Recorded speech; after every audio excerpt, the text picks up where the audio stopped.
سورہ اعراف نہم سپارہ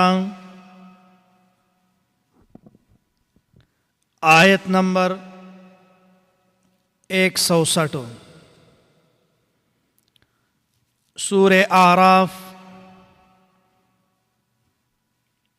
نہم سپارہ آیت نمبر 160 اللہم صلی علی سیدنا ومولانا محمد وعلى آل سيدنا ومولانا محمد وبارك وسلم عليك سبحانك لا علم لنا إلا ما علمتنا إنك أنت العليم الحكيم رب اشرح لي صدري ويسر لي أمري واحلل عقدة من لساني يفقه قولي رب زدني علما أعوذ بالله من الشيطان الرجيم بسم الله الرحمن الرحيم وقطعناهم 12 أسباطا أمما وأوحينا إلى موسى إذ استسقاه قومه أن اضرب بعصاك الحجر فانبجست منه 12 عينا قد علم كل أناس مشربهم وظللنا عليهم الغمام وأنزلنا عليهم المن والسلوى كلوا من طيبات ما رزقناكم وما ظلمونا ولكن كانوا أنفسهم يظلمون وإذا قيل لهم اسكنوا هذه القرية وكلوا منها حيث شئتم وقولوا حطة وادخلوا الباب سجدا نغفر لكم خطيئاتكم سنزيد المحسنين فبدل الذين ظلموا منهم قولا غير الذي قيل لهم فأرسلنا عليهم رجزا من السماء بما كانوا يظلمون واسألهم عن القرية التي كانت حاضرة البحر إذ يعدون في السبت إذ تأتيهم حيتانهم يوم سبتهم شرعا ويوم لا يسبتون لا تأتيهم كذلك نبلوهم بما كانوا يفسقون وإذ قالت أمة منهم لم تعظون قوما الله مهلكهم أو معذبهم عذابا شديدا قالوا معذرة إلى ربكم ولعلهم يتقون صدق الله العظيم سورہ اعراف نہم سپارہ آیت نمبر 160 ہر کله چې عموم د رسالت د اخیری پیغمبر او دعوت د هغه ذکر شو نو اوس بنی اسرائیل ته تذکیر بالنعم والنقم چې هغه ذکر کوي د پاره د ترغیب او د تخویف د آیت نمبر 160 نوالی تر 168 پوری او په دې آیات کې تذکیر د بنی اسرائیل ته په څلورو انعامات سره اول انعام هغه تقسیمول د دیو په 12 جماعتونو کې د تنظیم د پاره بنی اسرائیل د یعقوب علیہ السلام د 12 زامنو اولادو او د هر یو نه مستقل خاندان او جماعت جوړ شوی و او د هر یو جماعت هغه جدا جدا نقیب نو دا د منظم کېدو سره د کثرت نه انعام او دویم انعام چې د اوبه رایستلو د ګټې نه او دریم انعام چې د هغه سورې کول د وریځې او څلورم انعام چې د هغه من او سلواو. الله فرمایي وقطعناهم 12 اسباطا امما، تقسیم کړل مونږ د دې د پاره 12 خاندانونه جدا جدا ډلې. واوحینا الی موسی، وحی وکړه مونږ موسی علیه السلام ته اذ استسقاه قومه ان اضرب بعصاک الحجر، کله چې اوبه غوښتې د ده قومه قوم د ده ان اضرب چې ووهه په همسا بعصاک الحجر په همسا خپلې سره دغه ګټه. نو په دې کې څلور انعامات چې هغه ذکر کوي او بیا فرمایي فم بجست فم بجست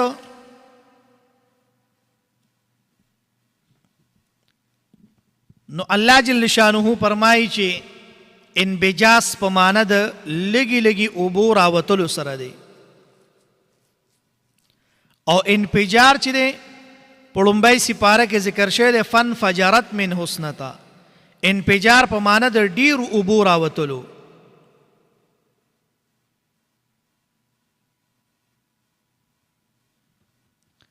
نو فرمایي فم بجست انبجاس په معنی د لږو لږو اوبو راوتلو سره دی او انفجار په معنی د ډیرو اوبو راوتلو سره دی. نو اول اوبه لږې لږې راوتي او بیا ډیرې شوې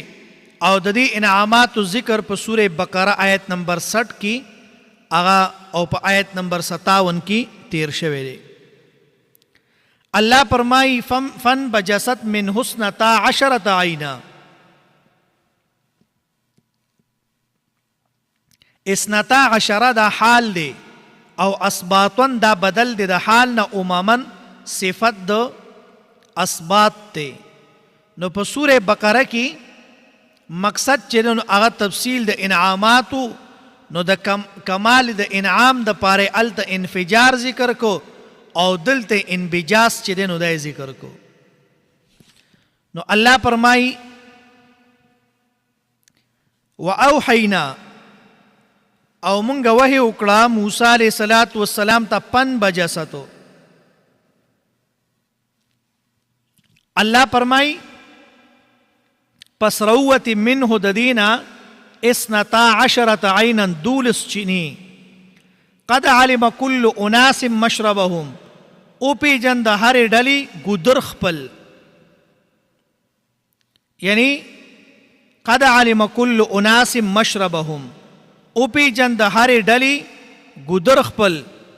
او مطلب دا دی چې د اوبو د څښلو ځای چې دی دا هر یو کس او پیجندو. او بیا ورپسې الله فرمایي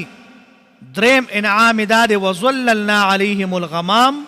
او مونږ په دې باندې وریځې راولېږلې.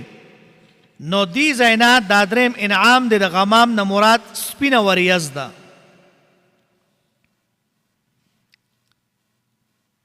چې هغې کې داسې نمی وه چې هغه نمی به هغه د نور ګرمي چې دی نو هغه به یې دفع کوله او هغه به یې ختموله.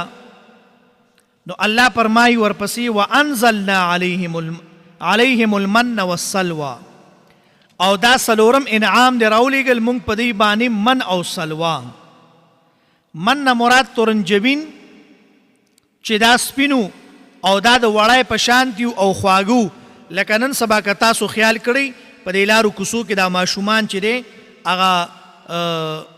سپنج غونته ورته وایي دغه واله راشي چېرته چې وادي هلته ډېري پلاسټک کې بند کړي داسې هغه شی تاوی چیني ورته اچي د هغې نه داسې دا مالوچ غونته جوړېږي ته مالوچ وایي. هغه مالوچو په شان یو شی و دا تورنجبین دغې ته به وي او خوږو ده او د اسمان نه به د شپې دا راورېدو. والسلوا مړزانو، والسلوا نه مراد مړزان دي. نو فرمایي چې الله وی وانزلنا علیهم المن والسلوا کلوا من طیبات خورئ تاسو د هغه پاکیزه څیزونو نه ما رزقناکم چې درکړي مونږ تاسو ته وما ظلمونا استاوان نو کړي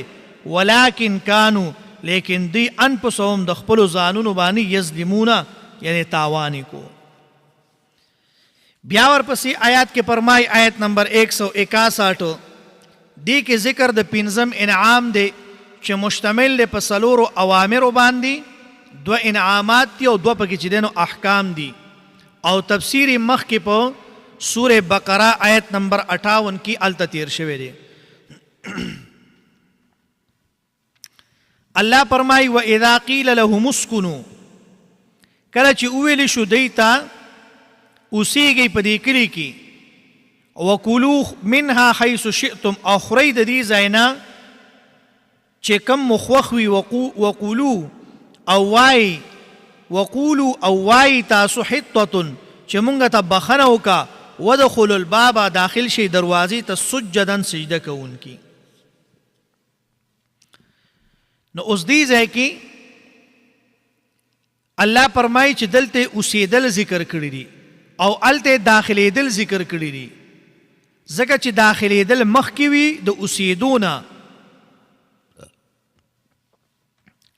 انو په ترتیب د قرآن کریم سره سورې بقره مخکې وه، نو الته کې چې دی نو داخلېدل ذکر کړل او دلته اوسېدل ذکر کړل. نو کله چې یو سړی په کمره کې پاتې کېږي نو هغه کمرې ته اول داخلېږي نو بیا پای کې هغه پاتې کېږي. نو ځکه الله په سورې بقره کې وایي چې ته یعنی داخل شه، او دلته وایي چې اوسېږئ تاسو، اسکنوا هذه القريه، الته وایي واذا قیل لهم ادخلوا هذه القريه. او بیا فرمای چې ودخلوا داخل شي تاسو. بنی اسرائیلو هغه سرکشي کړې وه د موسی علیه السلام د وفات نه بعد. حضرت یوشع علیه السلام چې دی هغه جانشین شو، او د ده په قیادت کې د بنی اسرائیل چې دی دا د دوی ملک شام چې دی هغه فتح کو. الله تعالی ورته حکم وکړ چې بیت المقدس ته لاړ شي او هلته زما عبادت کوئ. نو د باب نه مراد دلته مسجد د بیت المقدس دی، او دروازه مراد دادا چې هغه د ښار دروازه نه ده مرادو. نو دی چې هلته لاړل نو دی ټوکې شروع کړې، نو الله جل شانه په دې باندې عذاب راوستو. د هغې قصه چې دی نو هغه ټوله په سورې بقره کې تېره شوې ده. الله ورته ووایي وقولو حطة، وایي تاسو چې مونږ ته بخنه وکړه، ودخلوا الباب داخل شي دروازې ته سجدا سجده کوونکي، نغفر لکم خطیئاتکم، نو معافي به وکړو مونږ تاسو ته ګناهونه ستاسو به معاف کو، سنزید المحسنین، او خامخه زیات ثواب ورکو مونږ هغه چاته چې څوک احسان کوي. نو هلته تېر شوي دي دی به وي حنطة، مونږ له غنم راکړه، مونږ له دا پکار دي. بني اسرائیل چې دا ډېر څه عجیبه قوم و. زمونږ استاد محترم شیخ ادریس صاحب دامت برکاتهم العالیه مونږ سره د هغې چې دی ترمیزي پیرډو په دارالعلوم حقانیه کې، او څه حصه چې دی نو هغه د بخاري م ورسره وه. نو هغوی به وي چې بني اسرائیل چې نو دا په الفلام جبلیانو، مطلب دا دی چې دا عجیبه قوم و که نه، چې کله به یو خبره کوله کله به بله کوله، په ځای نه ټینګېدل. مثال یې د چیندخو، کله به یو تول ته ټوپ کو کله به بل ته ټوپ کو. سینه داسې وکوي او دوی به څه کول ودخلوا الباب، وی داخل شي دروازې ته سجدا نغفر لکم، سجده کوونکي او بخنه غواړئ د خپلو ګناهونو. نو دوی به چې دی نو ګناهونه به هغه به یې کول، او مطلب دا دی چې الله به ورته ووایي چې داسې وکئ. موسی علیه السلام به ووایي هلکه بني اسرائیلو داسې وکئ، به وایي نه مونږ داسې نه، مونږ له داسې پکار دي. لکه نن سبا زمانه کې یو سړی داسې کوي نو خلک ورته لکه مړه ته خو هم سم د بني اسرائیلو نه یې وایي. نو بیا ورپسې آیات کې فرمایي فبدل الذین، آیت نمبر 163، دا تذکیر د په دویم عذاب سره چې سبب حیله کولو، او دا واقع یهودیانو په ټوله د وجې د شرم نه ځکه الله تعالی او فرمایل واسألهم. نو فرمای چې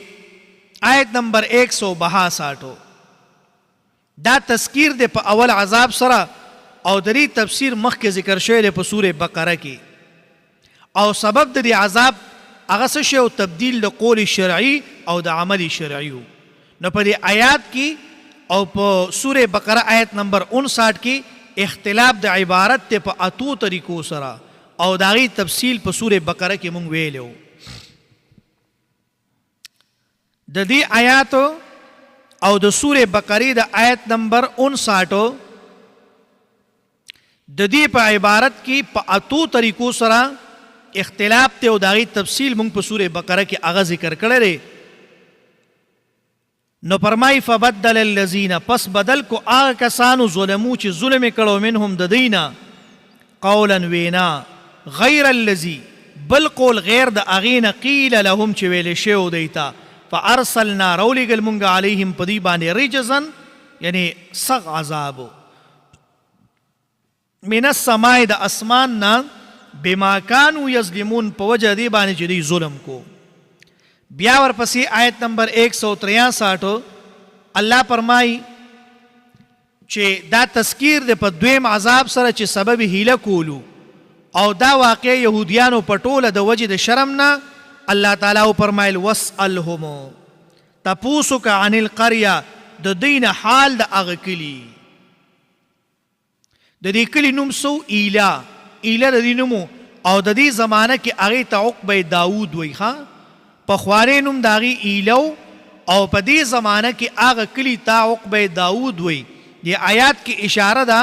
چې کله الله تعالی امتحان کوي نو حرام سیزونه ډیر کی او حلال کم کی. او دویم دار چې په دې کې اشاره ده چې حیلی کول په احکام شرعیو کې دې ته عدوان وایي او دا حرام دي. او اهل علم وایي چې هر هغه حیله چې حکمت شرعیه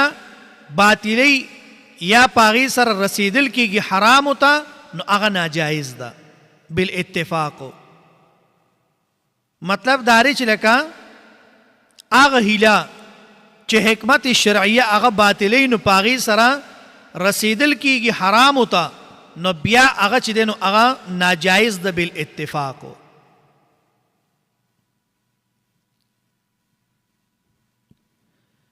نو فرمای ګوره لکه مثال یو سړی دی او هغه مونځ پرېږدي یا داسې نور فرایض چې دي هغه پرېږدي او یا دا چې دی وایي زه به یاره فدیه ورکمه او ما ته به په دې باندې مونځ چې دی نو دا به ماف شي. داسې هیلې ځان له جوړوي. او یا یو سړی چې دی نو هغه لکه د پخوا زمانې اخونان چې کومو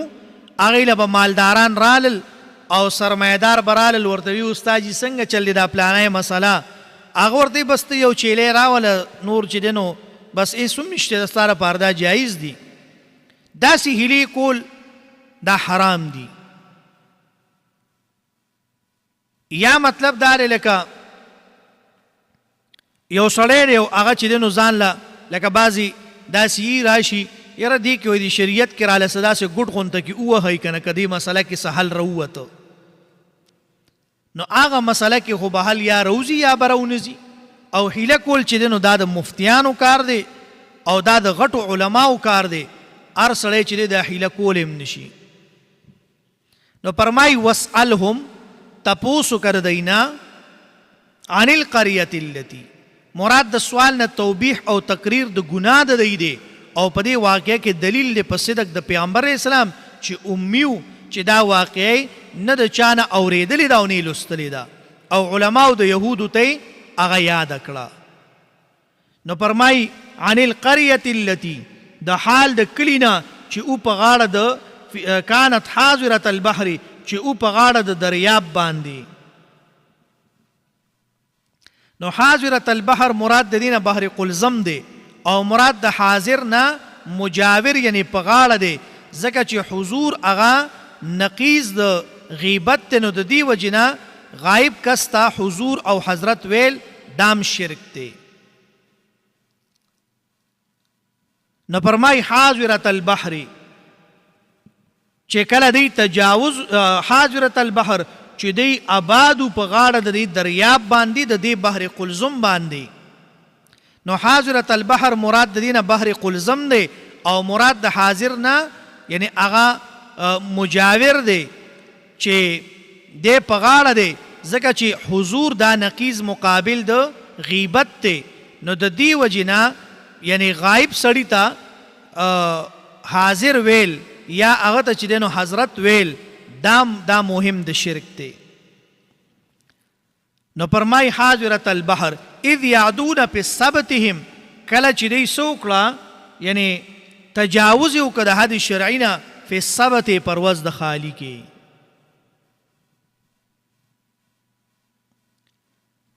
دا هیلي چې دی لکه مثال ګوره اوس دی تجاوز یې وکړه دی بني اسرائیلو پر ورځ د خالي باندې. نو دلته کې بیا بعضې علما فرمایي چې مطلقي هیلو ته حرام ویل چې دی نو دا صحیح نه دي، او جمهور علما وایي چې هیلې په درې قسمه باندې دي. یو قسم حرام دی او هغه دا دی چې مقصود تنه ابطال د حق وي یا اثبات د باطل وي، یا تنه مقصود حاصلول د حرام وي، لکه څنګه چې بني اسرائیلو هغه اصحاب السبت والا هغه چې دی نو هغه هیلې به یې کولې چې نه مونږ خو دا جال چې دی نو دا خو مونږ د خالي پرز باندې چې دی نو د خالي پرز نه جمعې پرز مازدیګر مونږ یې ایښی او دومره کلاړیانو چې هغه به یې کېښودو نو بیا به پای کې چې دی نو میان به پکې ښه ډېر رالل. نو د خالي پرز نه او د اتوار پرز باندې یا د اتوار په شپه باندې به هغه جال راواغستو نو هغې کې به میان به چې دی یا پټه کې به نښتي وو.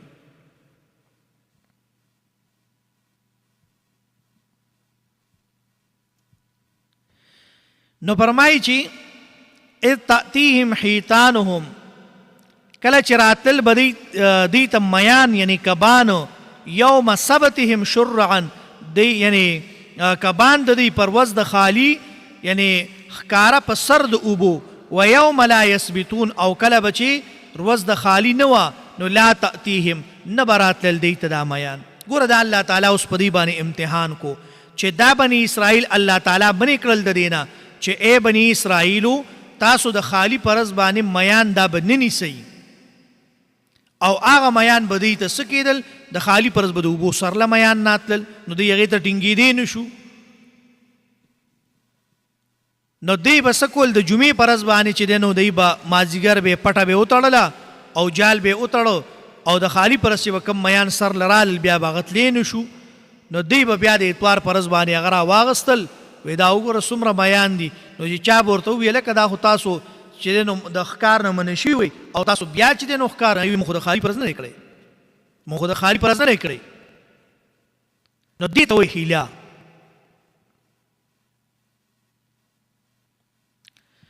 نو فرمایي کذلک نبلوهم، الله فرمایي دغه شان ازمیخ کو مونږ په دې باندې بما کانو یفسقون، په سبب د دې باندې چې دی نافرمانی کوله.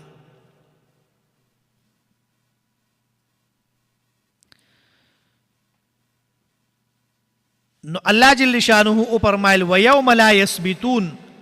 هغه رس چې دی هغه داخل په سبت نو یعنی غیر دروازې د خالی نه دی، مطلب دا دی چې د جمعې په ورځ باندې به دی هغه جالونه هغه به یې کېښودل. او بیا ورپسې آیات کې فرمایي آیت نمبر 164 وَإِذْ قَالَتْ أُمَّةٌ مِّنْهُمْ، او کم وخت چې اوی یو ډلې د دی نه لم تعظون، ولې وعظ کوئ تاسو داسې قوم ته قوما الله چې الله تعالی هلاکونکی دی، یعنی داسې لم تعظون قوما الله، داسې قوم ته چې الله تعالی مهلکهم هلاکونکی دی هغوی دپاره، او معذبهم یا عذاب ورکونکی دی دی لره عذابا شدیدا سخت عذاب. دا آیات دلالت کوي په دې باندې چې په هغې خلکو کې درې ډلې وي. یو ډله دا وه چې ای به منع کوله د حیلې نه، دویمه ډله هغه دا وه چې منع هغوی کوله او مطلب دا دی چې یعنی دویمې ډلې هغه منع کول هغوی دپاره د تبلیغ د دې مسلې نه. نو هغه مخکینی ډلې ورته جواب ورکړه په دې بیان کې، نو فرمایي چې په دې کې دوه فائدې دي. یو دا ده چې زمونږ ذمہواری ادا کول دي چې الله تعالی یعنی مونږ ته هغه زمونږ غاړه چې دی الله تعالی خلاص کړي، او دویمه دا ده چې دا خلک پوه شي د دې ګناه نه ځان وساتي، او درېیمه ډله هغه وه چې دا هیلې کوله نو په آیت نمبر 163 کې ذکر د هیلو والو چې دی نو هغه وشو، او په آیت نمبر 164 کې د دویمې ډلې چې منع یې کوله د وعظ کولو نه صراحتاً، او درېیمه ډله چې ضمناً هغه پای کې ذکر شوه نو فرمایي وَإِذْ قَالَتْ أُمَّةٌ مِّنْهُمْ لِمَ تَعِظُونَ قَوْمًا اللَّهُ مُهْلِكُهُمْ او معذبهم عذابا شدیدا قالوا انو سوی یعنی اوی اغی معذرتن یعنی اوی اغی د پاره د عذر پیش کولو معذرتن دا دلیل لی چې نهی عن المنکر چې دا فرض دی، اگر چې اوریدون کې په عمل نه کوي او غیر ضروری او مطلب چې دینو هغه عذر پیش کوي، ولیکن تب بیام چې دینو هغه ته بداوي چې روره دا کار ستا دا ټیک نه دی او دا غلط دی. قالوا اوی غید پار معذرتن عذر پیش کول الی ربکم ستاسو رب ته ولعلهم او امید دی یتقون چې دی سکی یعنی بچ شي د دې ګناه نه دی چې دینو بچ شي. بیا ورپسې آیات کې الله فرمایي فلما نسوا ما ذکروا به انجینا الذین ینهون عن السوء. آیت نمبر 165 دا آیات دلالت کوي په دې خبره باندې چې د عذاب نه بچ شوي دي صرف هغه ډله چې کومه ړومبنۍ وه، په دویمه ډله باندې چې دی نو سخت عذاب راغلی دی چې دا علم الله تعالی سره دی. نو پر آیات کې مراد د الذین ظلمون نه هغه دویمه ډله ده، او دا قول چې دی دا د امام قرطبي او د ابن عباس رضی الله عنهما دی. نو فرمای فلما نسوا ما ذکروا هر کله چې دی هیر کو هغه چې دی ته نصیحت ورکړی شوی به پاغي سره انجینا نو بچ کړل مونږه ینهون کسان چې منع کوله عن السوء د بدای نه واخذنا اونی والمونږه اغی یعنی اونی والمونږه الذین کسان ظلمو چې ظلم کړو بعذاب بئیس په عذاب سخت سره په سبب د دې باندې کانو یفسقون چې دی نافرمانی کوله. او بیا فرمای فلما عتو چې دا نافرمانی او سرکشی ته ویلی شي،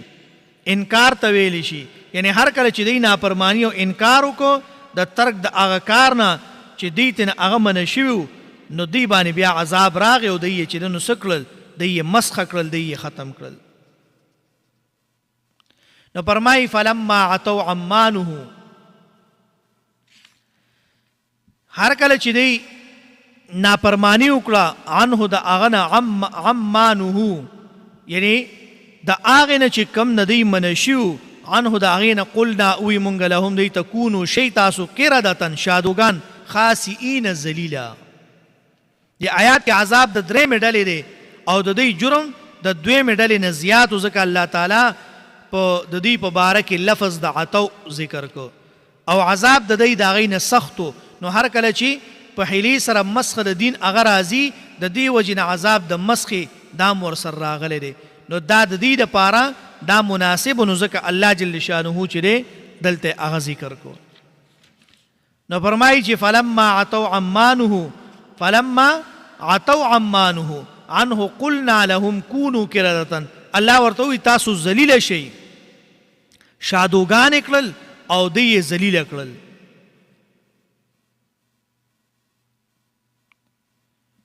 نو ځکه الله جل شانه فرمای اے بنی اسرائیلو یعنی تاسو چې دی نو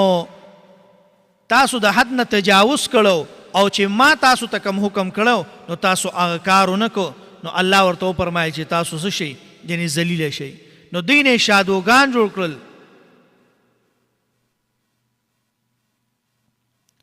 او دوی نه چې دی نو شادوګان یې نه جوړ کړل او دا الله تعالی ذلیله کړل، ولې چې دی مختلف خبرې به کولې دي بني اسرائیلو او په لومبۍ سپاره کې د هغې هغه تفصیلي ذکر هغه تیر شوی دی. ترجمې ته وګورئ. فرمای وقطعناهم اثنتین او تقسیم کړو مونږ د 12 په 12 اسباتن خاندانونو کې 12 خاندانونو کې اممن ډلې و اوحینا وحی کړو مونږ الی موسی علیہ الصلوۃ والسلام ته اذ استسقاه قومه او وبغختل داغنا قومه قوم خپل ان اضرب بعصاك الحجر چې اوها پام ساخپل باندې ګټا فانبجست منه اثنتا نروان شداغین 12 عینا 12 چینی قد علم كل اناس مشربهم یقینا پیجند هر یو ډلې مشربهم یعنی ګدرو چین خپلا وظللنا عليهم الغمام الله فرمای سورې کړو مونږ په دې باندې الغمام د وریز وانزلنا علی گلیو مونږ علیهم په دې باندې المنا ترنجبین والسلوى مړزان کولو یعنی خوري من طیبات د پاکیزه ما اغسیزنا رزقناکم چې درکړي دي مونږ تاسو ته وما ظلمونا او ظلم نه کړه مونږ په دې باندې ولكن كانوا انفسهم لیکن دی ظلم کړو په ځانونو خپل باندې یظلمون چې ظلم کو واذا قيل لهم اسكنوا یعنی کله چې ویل شو دی توسیږي تاسو هذه القريه په دې کلی کې وکولو او خری من هذا دینا حيث شئتما چرته چې خوښ شي تاسو وقولوا او وای حطه یعنی ما پی غواړو مونږه ودخلوا الباب داخل شي تاسو الباب دروازې ته سجدن یعنی سرخ کته کون کی یا عاجزی کون کی نافر لکم او ببخو مونږ تاسو ته خطیئاتکم گناهونه ستاسو سنزيد المحسنین ازر د جزیات بکم مونږ د نیکانو د پاره اجر داغي فبدل الذين پس بدل یعنی په بدله کې اوی الذين آکسانو ظلموا چې ظلم کړو منهم د دینا قولا غیر الذي وینا غیر علاوه داغینا قیل لهم چې اویل شدیتا فارسلنا رالیگل مونږ علیهم په دې باندې رجزن عذاب من السماء د اسماننا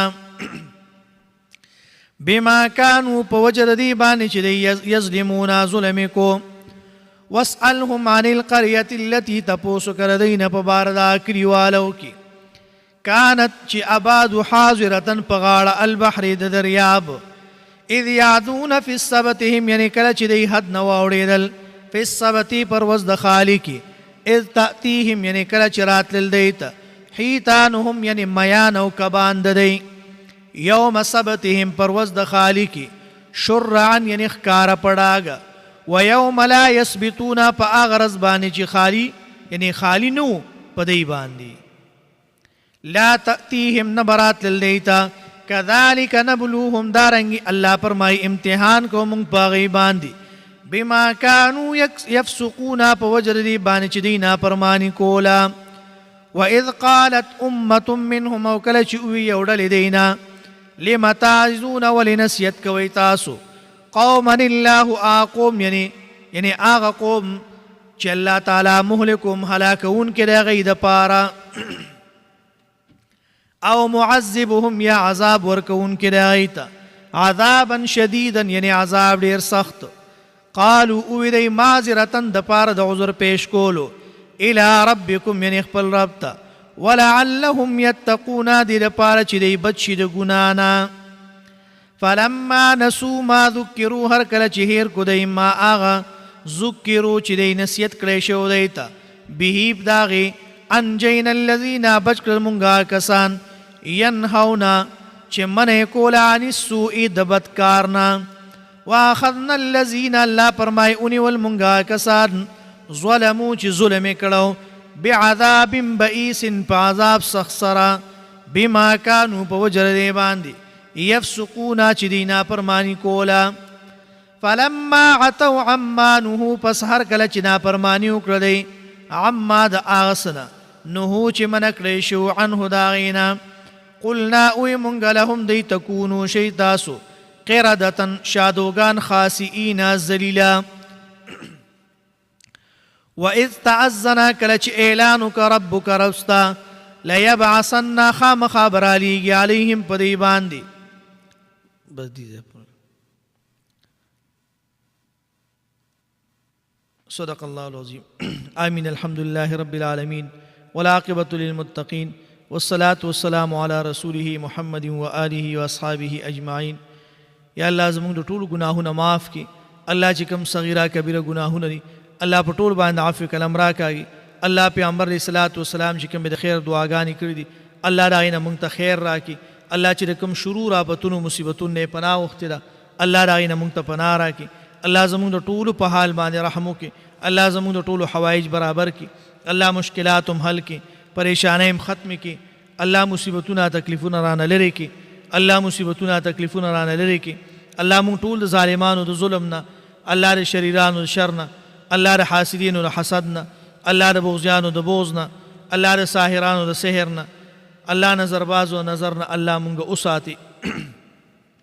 الله چې سوره بیماران دي الله ټولو ته شفای کامله عاجله نصیبه کړي. الله سوره مسلمانان وفات شوي دي الله د ټولو قبرونه د نور نه ډک کړي. الله د جنت د باغچو نه باغچې وګرځي. الله زمونږ د ټولو په حال باندې رحم وکړي. الله مونږ ټولو ته خپله رضا نصیب کړي. الله زمونږ نه کار والي چې ته پې خوشحالېږي الله د کار نه مونږ وساتي، چې ته پې خفه کېږي او ته پې ناراضه کېږي.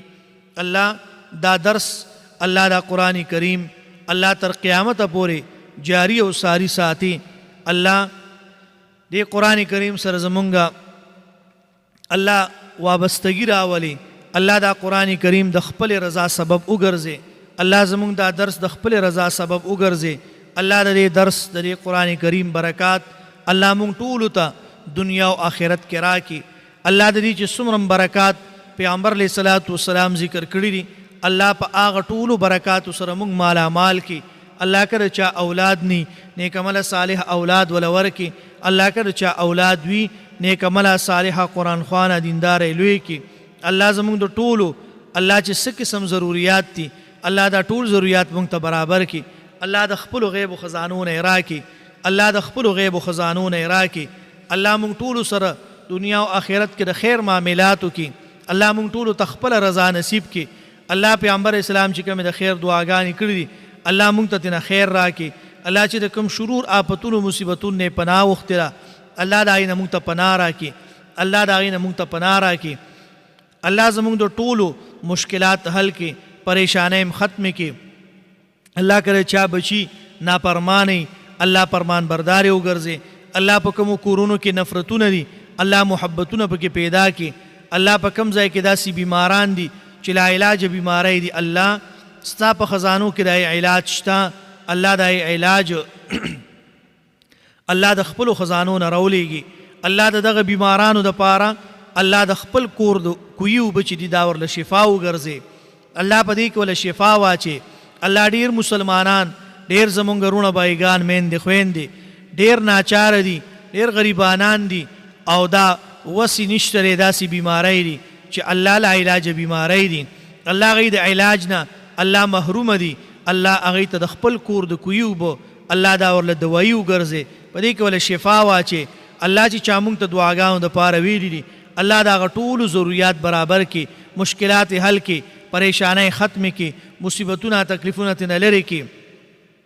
الله د دنیا د آخرت خوشحالی مونږ ټولو ته راکړي. الله د دنیا د آخرت کامیابي مونږ ټولو ته راکړي. الله مونږ د آخرت د ناکامۍ نه الله مونږ وساتي. الله مونږ د آخرت د ناکامۍ نه وساتي. الله زمونږ د ټولو چې څه قسم ضروریات دي الله په دې وخت کې چا مونږ سره لاسونه اوچت کړي دي الله د هغه ټولو چې په زړه کې کوم جایز مقاصد دي شرعي حاجتونه دي الله دا ټولې برابر کړي. الله چې کوم ځای کې دشمنۍ طرف ګنۍ دي الله دا ټولې ختمې کړي. الله زمونږ پرې ملک کې پرې وطن کې امن راولي. الله پرې کې امن قائم کړي. الله په کوم ځای کې په کوم ځمکه باندې مسلمان دی الله په هر ملک کې هر ځای کې په ټوله دنیا کې الله امن هلته راولي. الله مسلمان د کافر نه د ظالم نه د یهود او نصاراو نه الله وساتي. الله مسلمانان غالب کې او کافر چې الله کفر مغلوب کې الله اسلام غالب کې او کفر مغلوب کې الله مسلمانان غالب کې او کافران مغلوب کې الله مسلمانان مؤمنان غالب کې او دا یهود او نصارا الله دا مغلوب کې. الله چې څومره اسلامی ممالک دي الله په دې وخت کې هغوی په امتحان کې دي الله هغه ټولو سره د خیر معاملاتو کې الله د هغوی نه امتحانات لري کې الله د هغوی نه امتحانات لري کې. الله چې کوم مسلمانان په هر ځای کې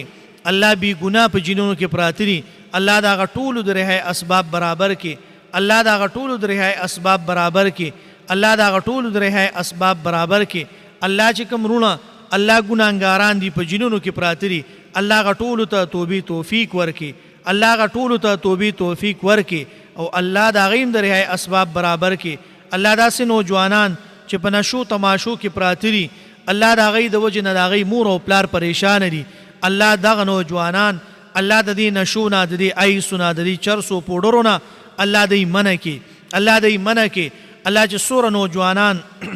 بېلارې دي د دین نه په بدله لار باندې روان دي الله دا ټول دینداره جوړ کړي الله په نیکه لار باندې راولي الله په نیکه لار باندې راولي الله په نیکه لار باندې راولي الله داسې زموږ وروڼه چې الله لا پته دي پته یې نشته څوک بهر ملکونو کې څوک یو ځای څوک بل ځای الله هغه ټول خپلو کورونو ته راولي الله د چا چې دی نو میندې په انتظار دي د چا خویندې په انتظار دي د چا ښځې په انتظار دي د چا بچي په انتظار دي الله دا ټول د خپلو کورونو ته راولي الله موږ ټولو ته خپله رضا نصیب کړي الله موږ ټولو ته خپله رضا نصیب کړي الله چې چا راته دعاګانو دپاره ویلي دي الله چې څه قسم ضروریات دي الله ته په ټولو باندې عالم الله هغه ټولو ته الله هغه ضروریات برابر کړي مشکلات حل کړي پریشانۍ ختمې کړي یو دوه ملګري دي هغه یو ریحان نوم دی د بل چې دی نو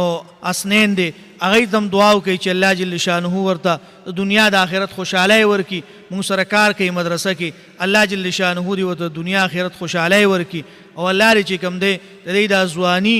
دا الله په دین باندې چې دی نو دا زړه کړي او الله دې په مال حال کې برکت واچي الله دې په کور کې خیر او برکت راولي الله دې والدینو ته عمرونه دراز ورکړي څومره موږ سره مدرسه کې طالبان طالبات دي الله دې د ټولو په علم کې برکت واچي او الله دې ټولو ته علم وهبي ورکړي الله دې ورته د خپل علم نه علم ورکړي او الله جل شانه دې چې څومره موږ سره اساتذه کرام دي الله دې ټولو په علم کې په علومو کې برکت واچي څومره زمونږ استادان دي موږ ته سبقونه ویلي دي او ژوندي دي الله دې د ټولو په عمرونو کې هغه برکت واچي الله دې په علمونو کې برکت واچي او الله جل شانه دې چې دې زمونږ دعاګانو دپاره هغه استادان قائم او دائم ساتي څومره استادان وفات دي الله دې قبرونه د نور نه ډک کړي او د جنت د باغچونه د باغچې وګرځي الله دې د جنت د باغچونه باغچې وګرځي او چې څومره زموږ ضروریات دي الله دې موږ ټولو ته زموږ ضروریات برابر کړي وصلی الله تعالی علی خیر خلقه محمد و آله و اصحابه اجمعین